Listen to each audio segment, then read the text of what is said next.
pelajaran dari Psikuska di Uni Soviet ketika kegilaan menjadi senjata politik.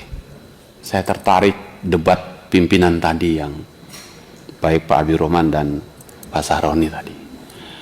Saya coba men-searching dan saya bacakan ini agar menjadi sentuhan kepada kita semua.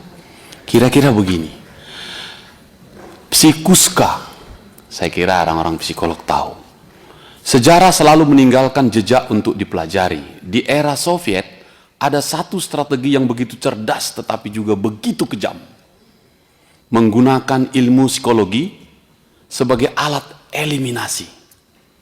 Mereka tidak membungkam musuh dengan peluru, tidak membungkam kritik dengan penjara. Mereka membuat lawan terlihat gila.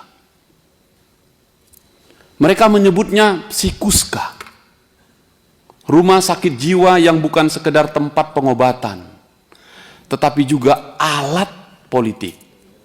Mereka yang vokal terhadap pemerintah, mereka yang mempertanyakan kebijakan negara, mereka yang berani bersuara berbeda, bisa dengan mudah dikirim ke fasilitas ini. Diagnosisnya apa? Schizophrenia lambat. Saya kira Ibu Feren paham ini. Penyakit ini tidak dikenal di luar Soviet, hanya ada di Soviet ini. Tidak ada dasar ilmiah yang jelas, tetapi dalam sistem yang dikendalikan oleh kepentingan, keabsahan ilmiah tidak lagi penting. Yang penting adalah hasilnya. Mereka yang dikirim ke Psikuska kehilangan kredibilitas mereka, kehilangan hak untuk membela diri, kehilangan identitas mereka sebagai manusia yang rasional. Bagaimana mungkin seorang bisa berdebat tentang kebijakan negara jika mereka sudah dicap sebagai orang gila? Ibu, saya membaca hatimu, bukan membaca ucapanmu. Sebagai seorang ibu, tadi juga diwakili di sana. Karena itu, pimpinan, saya ingin memulai dengan begini. Komisi 3 DPR RI ini bukan institusi medis, itu betul. Komisi 3 ini bukan tim psikolog, itu betul. Dan bukan rumah sakit jiwa, juga betul. Bukan panel ahli yang bisa menentukan apakah seseorang memiliki gangguan mental atau tidak. Kami tidak memiliki legal standing untuk menilai benar atau salah hasil pemeriksaan kejiwaan seorang siswa SPN Polda Jabar. Itu ranah profesionalisme medis yang semestinya berpegang teguh pada kaidah ilmiah objektif. Kita hormati.